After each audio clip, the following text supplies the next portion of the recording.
नमस्कार, कार्यक्रम कल 24 मा स्वागत छ। म राजीव खत्री। हरियो वन नेपालको धन, यो नारा पञ्चायत कालमा खुबै प्रचलित भयो। वन त नेपालमा अहिले पनि छ, तर यो धनमा परिणत हुन सकेको छैन। नेपालमा राष्ट्रिय निकुञ्ज नै 10 वटा छन्। कुल वन मध्ये 35% समुदायले व्यवस्थापन गर्दै आएको छ। वन वा वनबाट प्राप्त हुने कैयन सम्पदाबाट लाभ भने लिन सकिएको छैन। देशभित्रको काठ कुहिएर नष्ट हुने अनि विदेशबाट काष्ठजन्य वस्तुहरू आयात हुने क्रम नियमित छ। अर्कोतिर फरक अवस्था छ। नेपालका वनमा वा वन क्षेत्रमा मानव अतिक्रमण बढ्दो छ। वन क्षेत्र मासेर मानव बस्ती बसाएर जङ्गली जनावरहरूलाई मानव बस्तीमा आउन बाध्य बनाएर मानिस र वन्यजन्तु बीच द्वन्द्व सिर्जना गर्ने काम पनि भइरहेको छ। अहिलेको सन्दर्भ चाहिँ हो रूपन्देहीको, जहाँ वन मासेर मानिसहरूले बस्ती बसाइरहेका छन्। यो प्रसङ्ग आज हाम्रो कार्यक्रमको प्राथमिकतामा परेको छ।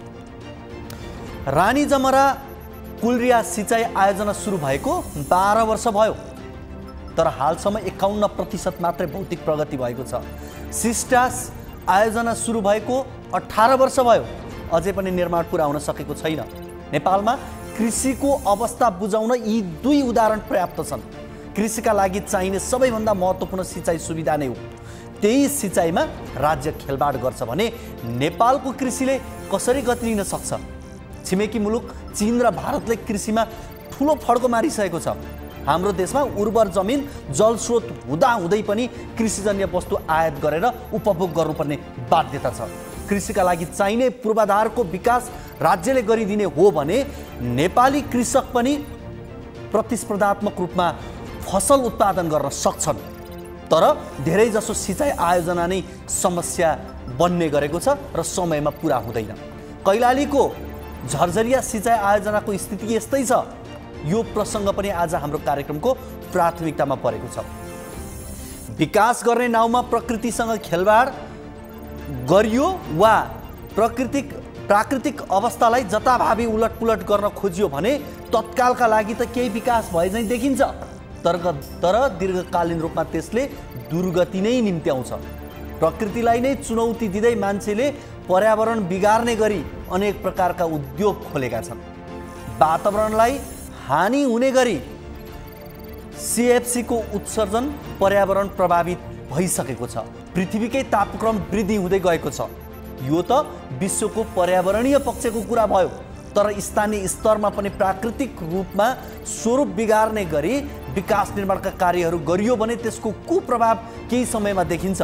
सडक निर्माणको नाममा नेपालका डाँडाहरू जताभावी कोपर्दा भूक्षयको सम्भावना उच्च हुन्छ। ठिक ढङ्गले सडक बनाएन भने त्यो सडक दिगो पनि हुँदैन। यस्तै लापरवाहीले सुदूरपश्चिमको दार्चुलामा स्थानीय तहका सडकहरू प्रभावित भएका छन्। यो विषय पनि आज हाम्रो कार्यक्रमको प्राथमिकतामा परेको छ। यसको अलावा तपाईहरूको गुनासोलाई हामी कार्यक्रममा प्रत्यक्ष समेट्नेछौँ।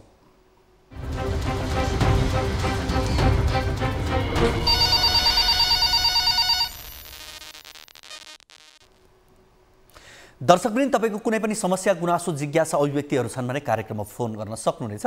हामीलाई सम्पर्क गर्नका लागि हाम्रो टोल फ्री नम्बर 166001 12424, एनसेल नम्बर 980115 72424 र भाइबर नम्बर 9884 011 037 मा कल गर्न सक्नुहुनेछ। तपाईलाई फोन या भाइबर जुन माध्यम उपयुक्त लाग्छ त्यही माध्यम उपयोग गरेर कार्यक्रममा आउन सक्नुहुनेछ। जुन कुनै समस्या, जुनसुकै जिज्ञासा कार्यक्रममा निर्धक्कसँग राख्न सक्नुहुनेछ।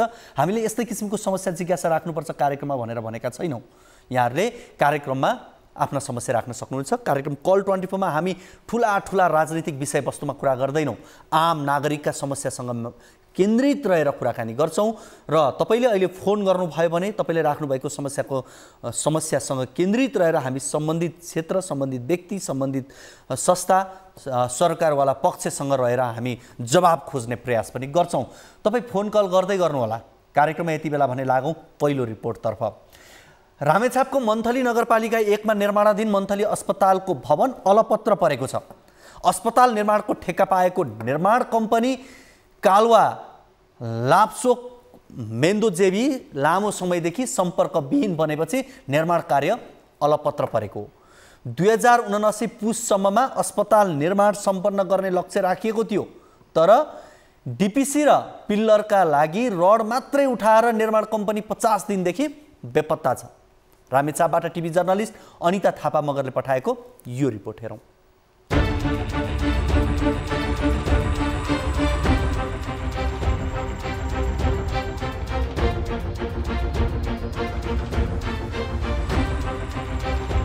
रामेछापको मन्थली 1 मा निर्माण हुँदै गरेको यो 1500 को अस्पताल अर्को वर्ष पुससम्ममा निर्माण सम्पन्न गर्ने गरी कालवा लाप्सोकलाई ठेक्का दिएको थियो। 2078 जेठ 30 गते सघन सहकारी तथा भवन निर्माण आयोजना मार्फत ठेक्का दिएको अस्पतालको डिपिसी र पिल्लरका लागि रड उठाएर निर्माण कम्पनी बेपत्ता भएको छ भने यता रडमा खिया लाग्न थालिसकेको छ। निर्माण कम्पनीले भ्याट बाहेक 8,32,50,986 पैसामा भवन निर्माणको ठेक्का पाएको थियो, जसमध्ये कम्पनीले 2,75,00,000 रुपैयाँ भन्दा बढी भुक्तानी लिइसकेको छ।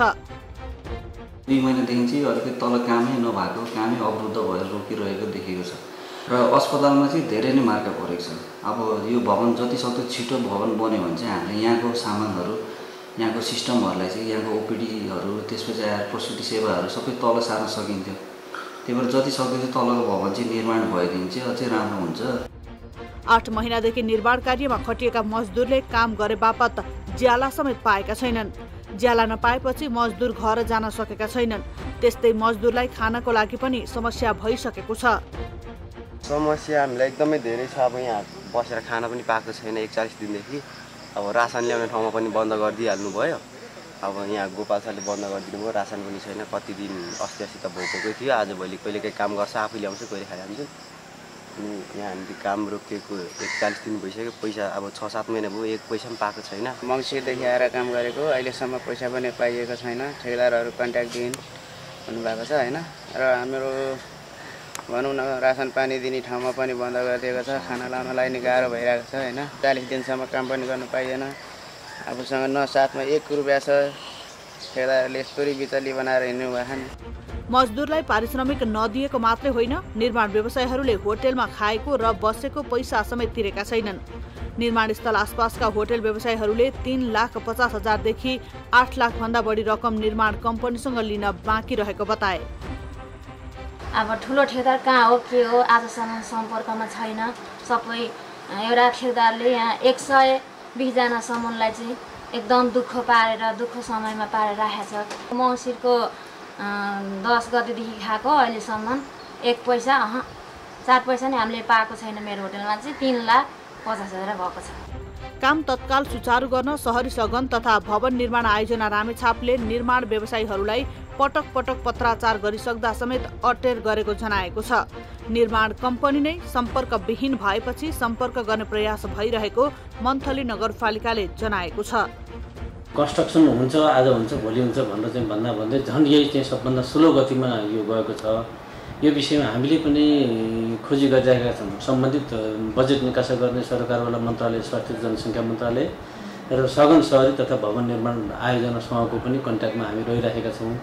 अब हाम्रो बुझाइअनुसार ठेकदार सम्पर्कमा नभएको र लेबरहरूले चाहिँ अहिले बढी दुःख पाएका र व्यापारीहरूले पनि भुक्तानी नपाएको भन्ने कुरो भएको छ। हाम्रो नगरपालिकाको तर्फबाट यसलाई कसरी हुन्छ भनेर हामीले खोजी चाहिँ गरिरहेका छौँ। तत्कालीन राष्ट्रिय पुनर्निर्माण प्राधिकरण अन्तर्गतको जिल्ला आयोजना कार्यान्वयन इकाइ भवनले लगाएको ठेक्काको रेखदेख र भुक्तानी सघन शहरी तथा भवन निर्माण आयोजना रामेछापले गर्ने गर्छ। दर्शकवृन्द, यसै विषयमा कुराकानी गर्नका लागि यति बेला हामीसँग मजदुर निशान राई हाम्रो फोन सम्पर्कमा हुनुहुन्छ। उहाँसँग कुराकानी गर्छौँ। निशानजी, यहाँलाई कार्यक्रम कल 24 मा स्वागत छ। हजुर नमस्कार सर। हजुर निशानजी, अब अहिले ठेकेदार सम्पर्कमा आइसक्नुभयो कि अझै उहाँ हुनुहुन्न सम्पर्कमा, के छ? अहिलेसम्म त कुनै पनि सम्पर्कमा आउनु भएको छैन सर। अब हामीले अब फेसबुक आइडीदेखि लिएर अब हरेक नेसनलहरूबाट पनि मैले कन्ट्याक्ट गर्नुको लागि चाहिँ अब प्रयास गरिरहेको छु, तर उहाँ अहिलेसम्म पनि हाम्रो कन्ट्याक्टमा आउनुभएको छैन सर। तपाईँको घर चाहिँ कता? मेरो घर सुनचरी जिल्ला बराक्षेत्र नगरपालिका 6 नम्बर वडा हो। अब अहिले तपाईँ मन्थलीमै हुनुहुन्छ, कति समयदेखि हुनुहुन्छ मन्थलीमा? हजुर सर, म मन्थलीमै छु।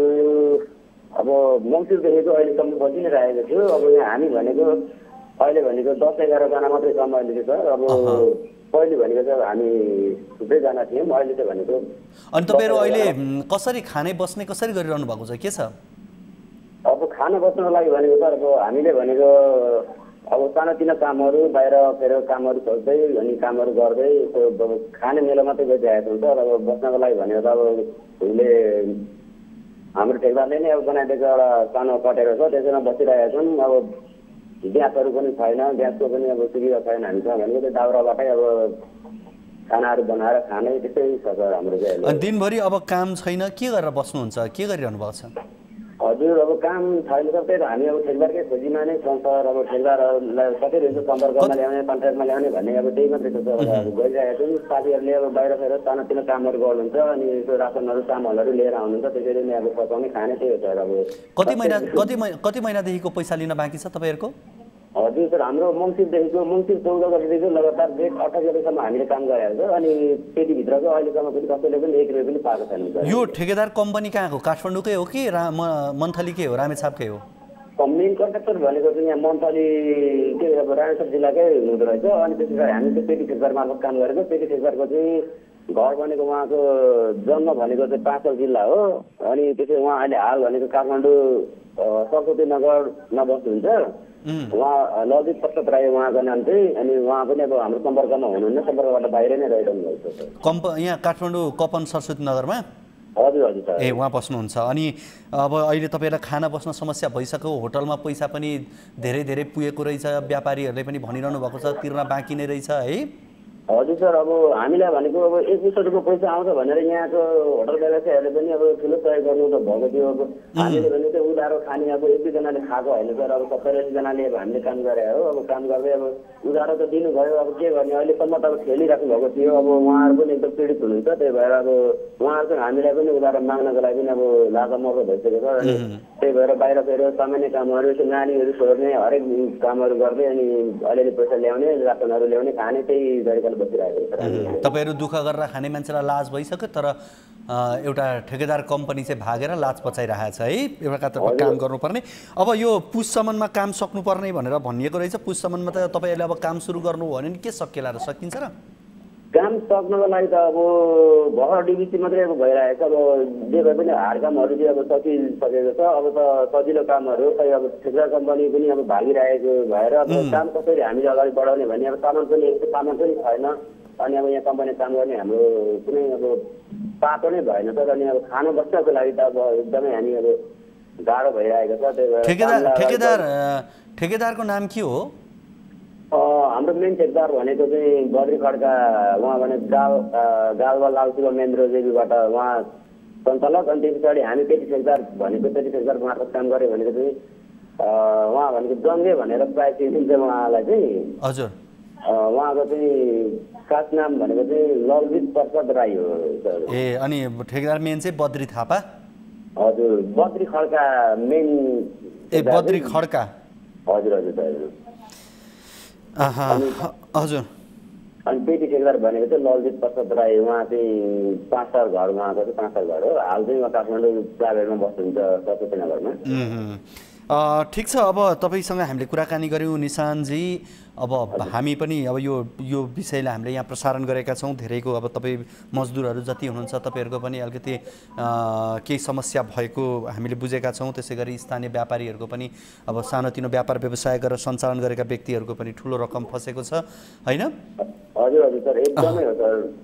ठिक छ, हामी यही भन्छौँ। अब यो रिपोर्ट हामीले राखिसकेका छौँ। हामीले यस सम्बन्धमा मन्थली नगरपालिकाकी उपप्रमुख ईश्वरी बस्नेतसँग पनि कुराकानी गर्न खोजेका थियौँ, तर उहाँले कुराकानी गर्न चाहनु भएन भन्ने मैले जानकारी पाएको छु। अब यो अप्ठ्यारो मान्नुपर्ने, लाज मान्नुपर्ने कुरा होइन। नगरपालिकाले प्रयास गरेको होला, के प्रयास भइरहेको छ भनेर मात्रै हामीले सोध्न खोजेको थियौँ। उपमेयरज्यू तपाईँ व्यस्त हुनुभयो होला, धन्यवाद यहाँलाई। र कुराकानी गरिदिनु भयो निशानजी, यहाँलाई पनि धेरै धेरै धन्यवाद। हस्, यस विषयमा हामीले माफ गर्नुहोला, मन्थली नगरपालिकाका नगर प्रमुख डाक्टर समीर छेत्रीसँग कुराकानी गर्न खोजेको थियौँ। उहाँ बिरामी हुनुहुन्छ भनिसकेपछि हामीले उपमेयरसँग कुराकानी गर्न खोजेका थियौँ, तर उहाँले कुराकानी गर्न चाहनु भएन भन्ने मैले जानकारी पाएको छु। अस्पतालको सन्दर्भ आम नागरिकसँग जोडिएको विषयमा तपाईँ कुराकानी गर्न चाहनुहुन्न भने अब तपाईँ जनप्रतिनिधिलाई धेरै कुरा भन्नुपर्छ जस्तो लाग्दैन। तपाईँ बुझ कि जनप्रतिनिधि नै हो, जनताप्रति जवाफदेही हुन्छु भनेरै सायद चुनाव जितेर पनि आउनुभएको होला उपमेयरज्यू। कुराकानी गरिदिनु भएको भए राम्रै हुन्थ्यो, कुराकानी गरिदिनु भएन, यहाँलाई धेरै धेरै धन्यवाद।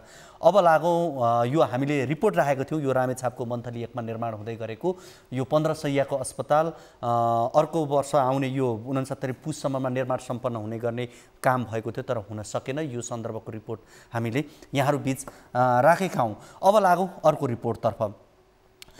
जताभावी कब्जा गरेर बस्ती बस्नु, फडानी, बाढी पहिरो, डढेलो र मनपरी ढङ्गले सडक सञ्जाल विस्तार गरिँदै जाँदा लुम्बिनी प्रदेशको वन क्षेत्र मासिँदै गएको छ। प्रदेशका सबैजसो जिल्लामा वर्षौँदेखि वन अतिक्रमण छ। कतिपय ठाउँमा वन मासेरै घना बस्ती नै बनिसकेका पनि छन्। भूमाफियाले जङ्गल मासेर जमिन कब्जा गरी खरिद बिक्री समेत गर्दै आएका छन्, जसले गर्दा वन क्षेत्र खुम्चिँदै गएको छ। रूपन्देहीबाट टिभी जर्नलिस्ट प्रकाश नेउपानेको यो रिपोर्ट हेरौँ।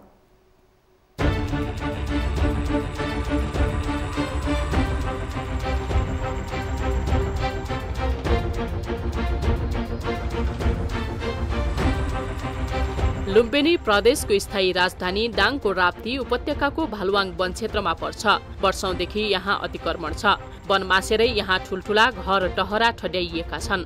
अतिक्रमणमा परिरहेको यही स्थानमै लुम्बिनी प्रदेश सरकारले स्थायी राजधानी तोकेको छ र संरचनाहरू बनाउँदै आएको छ। प्रदेशको वन निर्देशनालयको तथ्याङ्क अनुसार लुम्बिनी प्रदेशमा 9,74,381 हेक्टर वन क्षेत्र छ। त्यसमध्ये 14,689 हेक्टर वन अतिक्रमण भइसकेको छ। वन त्यो किसिमले चाहिँ यसरी चाहिँ दिँदै जाने हो, बाँड्दै जाने हो भने खास एउटा वास्तविक सुकुम्बासीको पनि पहिचान छैन नेपालमा र त्यसरी चाहिँ यसरी दिँदै जाने भने जङ्गलको अतिक्रमण चाहिँ अति नै भयो हुन्छ। अतिक्रमण भएको धेरै ठाउँमा बस्ती हटाउन सक्ने अवस्था नै छैन। प्रदेशमा दशकौंदेखि नै वन अतिक्रमण हुँदै आएको छ। सबैभन्दा बढी रूपन्देहीमा वन अतिक्रमण छ। सबैजसो अतिक्रमित क्षेत्रमा ठूला शहर नै बसेका छन्। सुकुम्बासी र भूमिहीनको नाममा पनि वन अतिक्रमण असाध्यै छ। सरकारी संरचना बनाउँदा पनि वनलाई नै रोज्दा थप अतिक्रमण बढ्दो छ। वातावरणीय प्रभाव मूल्याङ्कन नै नगरी पहाडमा जथाभावी वन क्षेत्रमा सडक विस्तार गर्ने काम पनि तीव्र छ। सूर्य दोहन उस्तै छ। केही ठाउँमा वृक्षरोपण गरी वन विस्तारका प्रयास भए पनि त्यो पर्याप्त छैन। चुरेको वरिपरिबाट जुन चाहिँ नदीहरू बालु गिटी उत्खननहरू भएको छ, यसलाई चाहिँ के भने तपाईको यसलाई चाहिँ नियन्त्रण गर्नुपर्छ, रोक्नुपर्छ। निर्देशनालयका अनुसार रूपन्देहीमा मात्रै 8,347 हेक्टर वन अतिक्रमण भएको छ। कपिलवस्तुमा 2,388.1, दाङमा 2,134.1, पश्चिम नवलपरासीमा 746.5, बाँकेमा 604.4, बर्दियामा 288.8 हेक्टर वन अतिक्रमण भएको छ। यस्तै गुल्मीमा 84, रोल्पामा 51.2, अर्घखाँचीमा 18.3, प्युठानमा 14.8 र पाल्पामा 10 हेक्टर वन अतिक्रमण भएको छ। यसले वातावरणमा असर त पारेको छ नै, मानव स्वास्थ्यमा समेत प्रतिकूल प्रभाव पारिरहेको छ।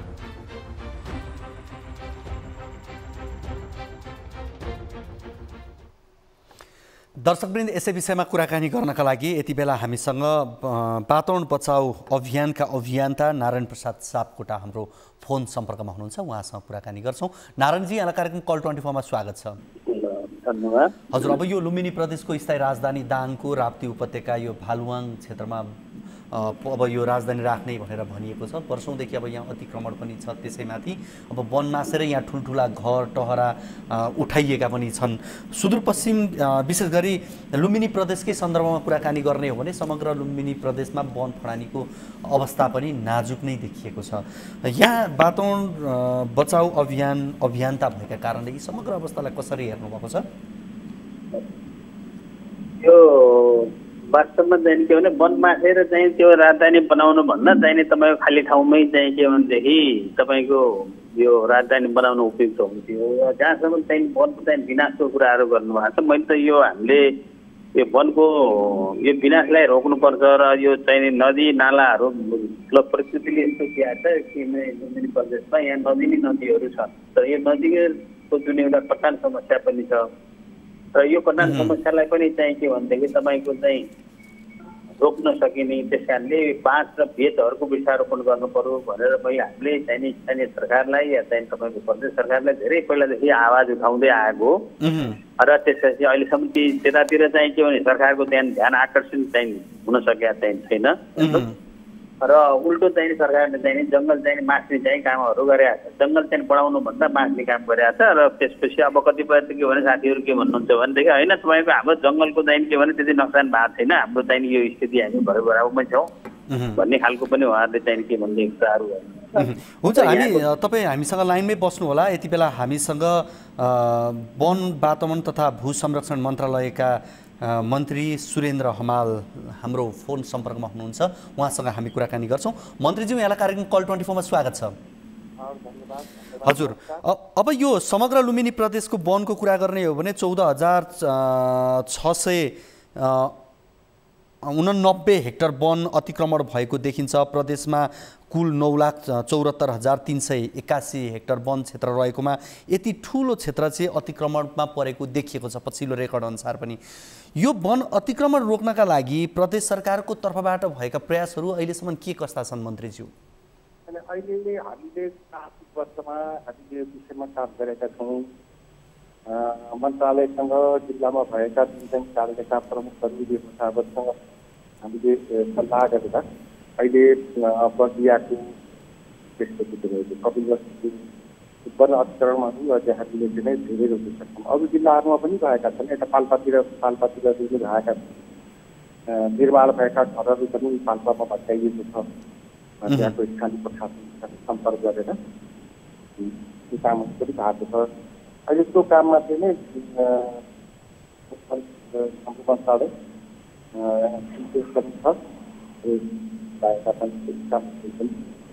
पश्चिममा भर्खरै बर्दिया पनि मैले गएर धेरै बर्दियामा पनि यो अतिक्रमण कारोबार लगाएर गरिएको छ गरिएको छ सबै दिनमै गएर हाम्रो भूमिमा गएर धेरै काम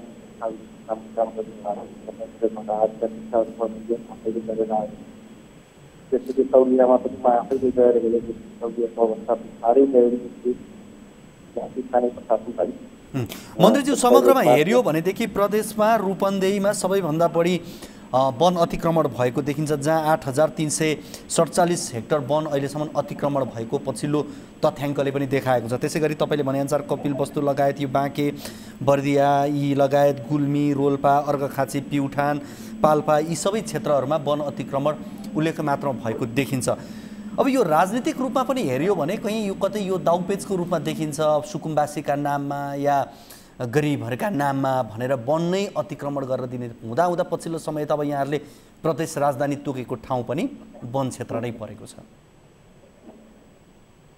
यस्तो काम भइरहेको छ रूपन्देही पनि काम भइरहेको छ रूपन्देहीमा पनि आर्थिक वर्षमा त्यहाँ पनि घर हटाइएको कुराहरू हाम्रो विरोधमा आएको छ कामहरू भएको छ पहिले यस्तो चाहिँ छैन अब त्यो पहिले एकदमै मन्त्रालय लागेर बस्ने अतिक्रमण छैन र अहिले चाहिँ मन्त्रालयले एकदमै काम गरिरहेको छ अब एक डाटा कहाँ कति हट्यो भन्ने कुरो मन्त्रीले दिन सक्दैन अब मन्त्रालयसँग दिएर नै तर पनि अर्कोले हट्यो लगभग धेरै सबै जिल्लाहरूमा हामी पर्ने हुन्छ मन्त्रीज्यू अलिकति यहाँको कुराकानी गर्नलाई हामीलाई समस्या भएको छ अडियो पनि यहाँको प्रश्न बुझेको छैनौँ यहाँलाई धेरै धेरै धन्यवाद दिन्छौँ हामीसँग हुनुहुन्थ्यो वन वातावरण तथा भू संरक्षण मन्त्रालय लुम्बिनी प्रदेशका मन्त्री सुरेन्द्र हमाल हुनुहुन्थ्यो उहाँसँग हामीले कुराकानी गऱ्यौँ हामीसँग वन बचाउ अभियानका अभियन्ता नारायण प्रसाद सापकोटा हामीसँगै हुनुहुन्छ नारायणजी हजुर नारायणजी हजुर हजुर म मन्त्री छु यहाँले मन्त्रीज्यूको कुरा सुन्नुभयो है सुने मैले के छ उहाँको कुरामा केही प्रतिक्रिया दिनुहुन्छ अब होइन मन्त्रीजीको अब कुरामा चाहिँ भन्नुभन्दा पनि मैले यो चाहिँ सडकको चाहिँ अब यो रूपन्देहीकै चाहिँ जहाँ सानो कुरा गर्दा हामी सडकबाट चाहिँ तपाईँको पूर्व पश्चिममा हाइवे छ नि हाइवेबाट उत्तरपट्टि चाहिँ पहिला चाहिँ यो वनको एरियाहरू थियो अहिले यो चाहिँ के भनेदेखि तपाईँको टोटल रूपमा चाहिँ वनहरू फाँडनी भइसकेका छ कि र हामी हेर्ने हो भनेदेखि यी चाहिँ खैरेनीदेखिबाट हामी चाहिँ गयौँ भनेदेखि पश्चिमतिर चाहिँ तपाईँको सालजण्डीतिर पिप्राहरूतिर या भित्रभित्र चाहिँ के भनेदेखि तपाईँको चाहिँ के भनेदेखि वनको चाहिँ व्यापक रूपमा चाहिँ तपाईँको फाँडनीबाट तपाईँहरूको रिपोर्टिङ चाहिँ जुन आएको छ त्यो यथार्थ रूपमा चाहिँ सही छ र यो चाहिँ हामीले पनि धेरै पहिलादेखि यो आवाजहरू उठाउँदै आएको हो। तर यहाँ सरकारहरू के भने अब मन्त्रीजीको अब त भन्नु त भएको पनि अब उहाँले अघि भन्नुभयो होइन कति एक्जेक्ट चाहिँ यो डाटा चाहिँ के छ कसो छ भन्ने कुराहरू पनि आयो। तर हेर्दाखेरि चाहिँ के भनेदेखि यहाँको पहिला तपाईँको सडकदेखिबाट उत्तरतिर वनलाई चाहिँ संरक्षण राख्नुपर्छ। यो चाहिँ के भनेदेखि जीव जन्तुहरूको लागि चाहिँ वासस्थान पनि होस् भन्ने चाहिँ स्थितिले राखिएका थिए। तर अहिले त वास्तवमा हामी हेर्ने हो भनेदेखि तपाईँको अब यो महामानव गौतम बुद्धको जन्मस्थली लुम्बिनी होइन यहाँ त विभिन्न चाहिँ जात जातका चाहिँ चराचुरुङ्गीहरू आउँछन्। यो हामी हेर्दाखेरि जुन चाहिँ के भनेदेखि तपाईँको पहिला ठुल्ठुला चाहिँ बगियाहरू थिए त्यो बगियाहरू नाच्थे। अहिले चाहिँ हेर्ने हो भने चराचुरुङ्गीहरूलाई वासस्थानको पनि चाहिँ तपाईँको अभाव छ। यहाँ ठुल्ठुला चाहिँ ऊ चाहिँ छैनन् कि दुई चाहिँ छ एकातिर भने अर्कोतिर चाहिँ वन फाइन लिएर अर्को हामीले हेर्ने भने जस्तो चिनौ दानो कञ्चन घाग्राहरू चाहिँ नदी जुनहरू छ नदीहरूबाट चाहिँ के भनेदेखि तपाईँको चाहिँ के भने बालु र चाहिँ के अरे गिट्टीहरूको चाहिँ टोन पनि भएको छ यो व्यापक रूपमा। तर पहिला यहाँ 25-30 फुटमा चाहिँ पानी आउँथ्यो भने अहिले 400-500 फुटमा चाहिँ पनि पानी आउन दुर्लभ छ।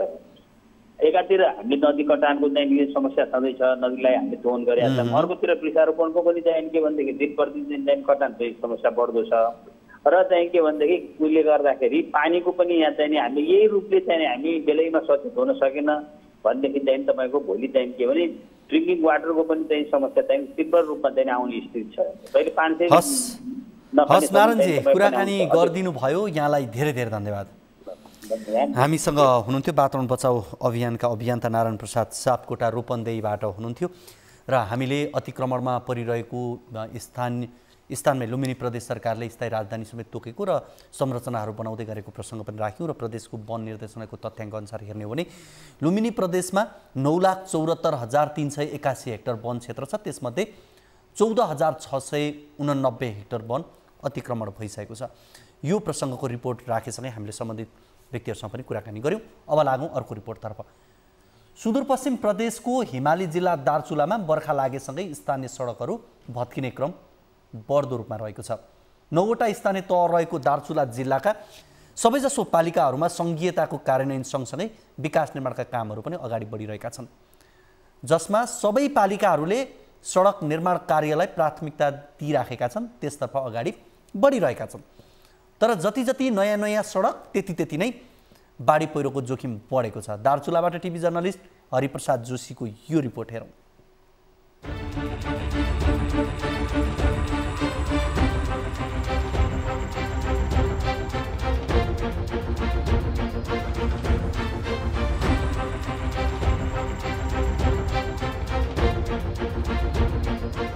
दार्चुलाका अधिकांश स्थानीय तहहरूमा नयाँ नयाँ सडकका ट्र्याकहरू खुलिरहेका छन्, जुन घर परिवार र बस्तीकै लागि जोखिम बनिरहेका छन्। जिल्लाका लेकम, मार्मा, दुहु, ब्यास, मालिकार्जुन, नौगाड र अपी हिमाल गाउँपालिकाका साथै शल्य शिखर नगरपालिकामा पर्ने सडकहरू अधिकांश जोखिमयुक्त छन्।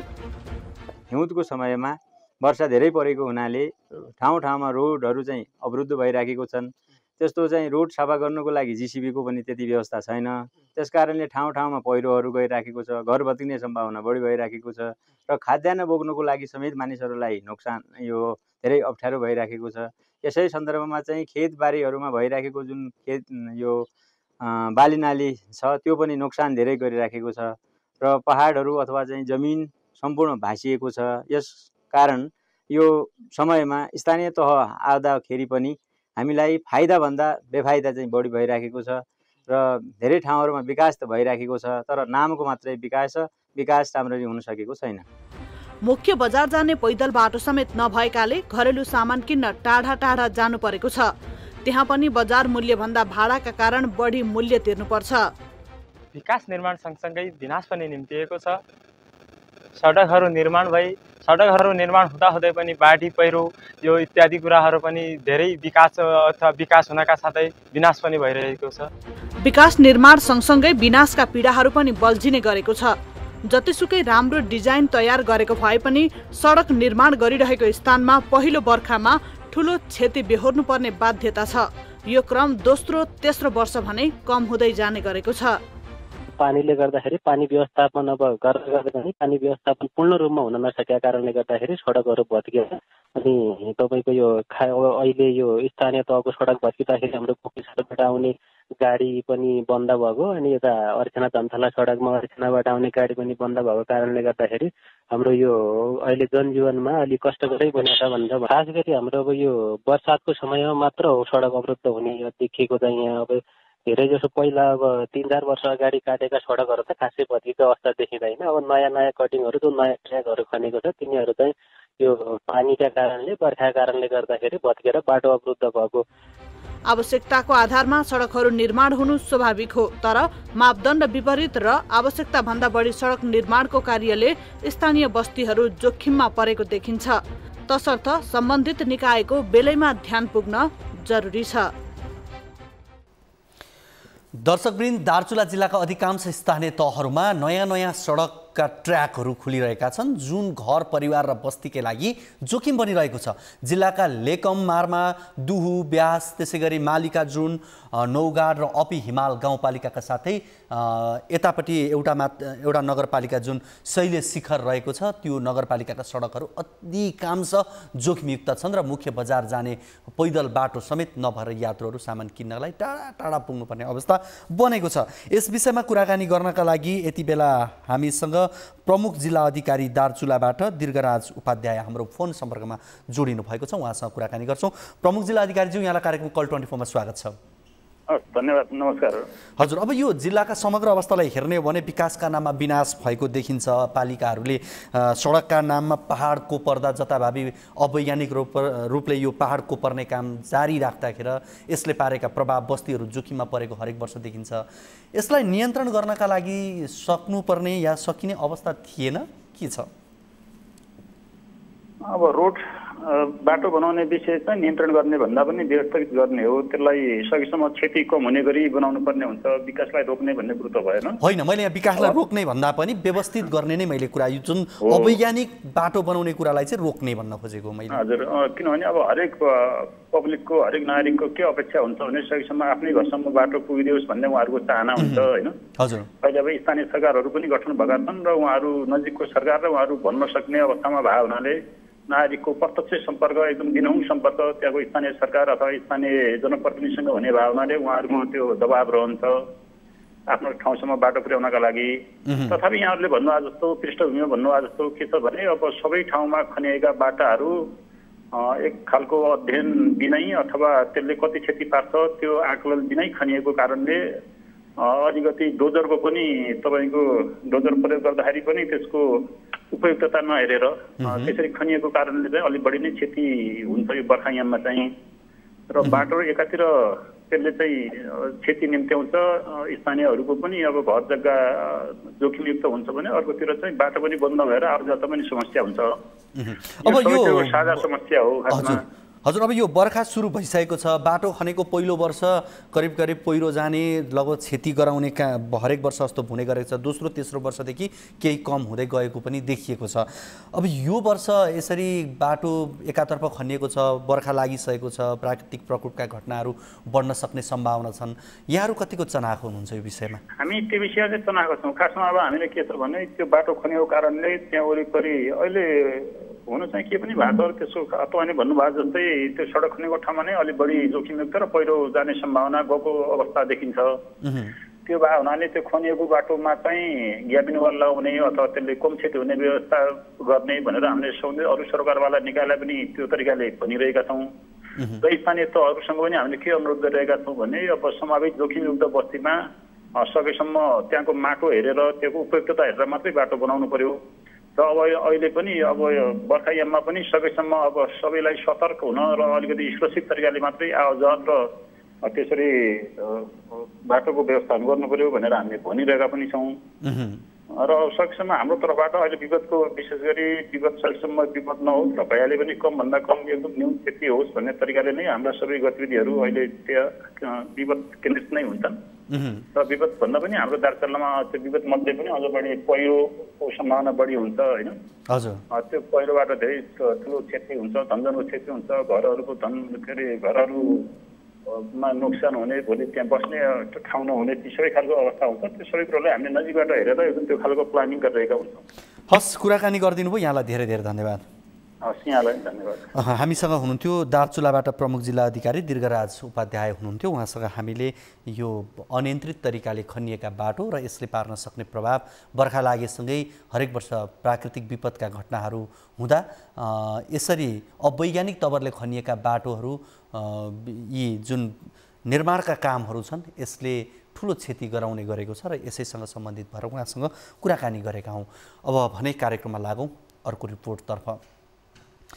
नेपालमा कुनै पनि विकास निर्माणका आयोजना समयमै पुरा नहुनु नियति नै बनिसकेको छ। कुनै पनि आयोजना समयमै पुरा भएको सायदै होला नेपालमा। सुदूरपश्चिमको कैलालीको झरझरिया सिँचाइ आयोजनाले पनि यही नियति भोगिरहेको छ। झन्डै 7 वर्ष अघि निर्माण थालिएको यो सिँचाइ आयोजनाको काम अझै सकिएको छैन। आयोजनाको काम समयमै पुरा नहुँदा किसानहरूले खेतीपातीका लागि आकाशे पानीको भर पर्नु परिरहेको छ। सुदूरपश्चिम ब्युरोको सहयोगमा तयार पारिएको यो रिपोर्ट हेरौँ।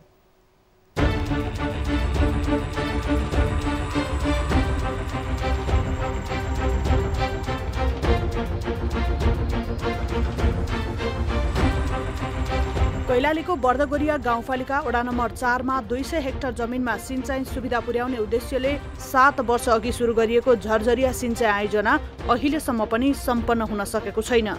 समयमै आयोजना सम्पन्न नहुँदा किसानहरू खेती गर्न आकाशे पानी र बोरिङको भरमा बाध्य छन्। सिंचाइको लागि एकमात्र विकल्प त्यो झरझरिया हो। त्यतातिर खास यहाँका जनप्रतिनिधि, प्रदेश सरकार, केन्द्रको ध्यान जस्तो देखिँदैन। आयोजना हुँदैछ भन्छन्, गर्ने भन्छन्, गरेका अधुरो छ भन्छन्। अहिलेसम्म कसैले पनि सुनाइ गरेको छैन। हामीलाई पानी पिउनको लागि एकदम कठिनाइ भइरहेको छ। हाम्रो खेतीपाती गर्नको लागि पनि कठिनाइ भइरहेको छ। योजना त चलिराखेको छ, 5 वर्ष चल्यो, त्यसपछि आउँदै आएन। अब यहाँका स्थानीय किसानहरूलाई न सिँचाइको सुविधा छ न केही छ। त्यो आएको योजना पनि पुरा काम भएन अनि यहाँका किसानहरू मार्कामा परेका छन्। एसियाली विकास बैंकको 2 करोड लगानी रहेको उक्त आयोजना निर्माणका लागि जालपा निर्माण सेवा काठमाडौँ र तत्कालीन जिल्ला प्राविधिक कार्यालय बीच ठेक्का सम्झौता भएको थियो। 2 वर्षभित्रै आयोजना सम्पन्न गर्ने सम्झौता भए पनि अहिलेसम्म इन्टेक र नहरको काम आधा मात्रै सम्पन्न भएको छ। आयोजना सम्पन्न नहुँदै निर्माण कम्पनीले सम्पूर्ण भुक्तानी लिएर अहिले सम्पर्कविहीन भएको छ। आयोजना अलपत्र परेपछि सुदूरपश्चिम प्रदेश सरकारले 15 लाख बजेट विनियोजन गरेको थियो। तर प्रदेशसभा सदस्य राजेन्द्र साउदले अवरोध गरेपछि बजेट कार्यान्वयन हुन नसकेको स्थानीयहरूको आरोप छ। प्रदेश सरकारले पनि केही चाहिँ थोरै बजेट हालेको र त्यो राजनीतिक खिच्दातानीले गर्दाखेरि फ्रिज हुन गएको 15 लाख। प्रदेशसभा सदस्य राजेन्द्र साउदले भने आफूले कुनै हस्तक्षेप र अवरोध नगरेको बताएका छन्। तपाईले प्रष्ट रूपमा बुझ्दा के भन्दा त्यो दोहोरो पर्ने भएको हुनाले प्रदेशको आफ्नो योजना भएको भए उसले काम सुचारू अगाडि बढाउँथ्यो। तर त्यो चाहिँ त्यो अल्पत्र परेको योजना कुनै गैर सरकारी संस्थाले चाहिँ काम गरेको हुनाले त्यसका सबै तपाईँ अनुगमन निरीक्षण, त्यसको चाहिँ फाइलहरू, अहिलेको कानुनी जटिलता झन्झट कति छ तपाईँहरूलाई थाहै छ नि। अनि यहाँको अफिसले त्यो रिक्स लिन चाहेन जस्तो मलाई लाग्छ। आयोजना सम्पन्न गर्न अझै करिब 1 करोड आवश्यक पर्ने अनुमान छ। अहिलेसम्म स्थानीय सरकारबाट कति पनि बजेट नपाएको आयोजनालाई आफूहरूले पूर्णता दिने वडा नम्बर 4 का अध्यक्ष जगत बहादुर शाहीले दाबी गरे। यो 5 वर्षको कार्यकालमा मैले चाहिँ यसलाई सम्पन्न गर्नको लागि जसै मेरो वडा र गाउँपालिकाको बजेटले यहाँ पक्कै पनि भ्याउने छैन र यो करोडौँ रुपियाँको लगानी भएका कारणले यो गौरवको योजनाको भएका कारणले गर्दा प्रदेश र केन्द्र र सरकारमा हामी गएर कुनै सङ्घ संस्थामा गएर एनजिओमा गएर यसको लागि पहल गर्नेछौँ र जहाँसम्म आफ्नो कार्यकालभरिमा यसलाई योजनालाई सम्पन्न गर्ने प्रयत्न गर्नेछु। जङ्गल र पहाडी भूभाग रहेको क्षेत्रमा 3 किलोमिटर नहर निर्माण र केही मर्मतको काम गरे मात्रै पनि कृषकले सिंचाइ सुविधा पाउने देखिएको छ। निर्माण कम्पनीको लापरवाही र एसियाली विकास बैंकको परियोजना सकिएपछि अलपत्र परेको आयोजनाको स्वामित्व अब भने स्थानीय सरकारले लिएर काम अघि बढाए मात्रै पूरा हुने देखिन्छ।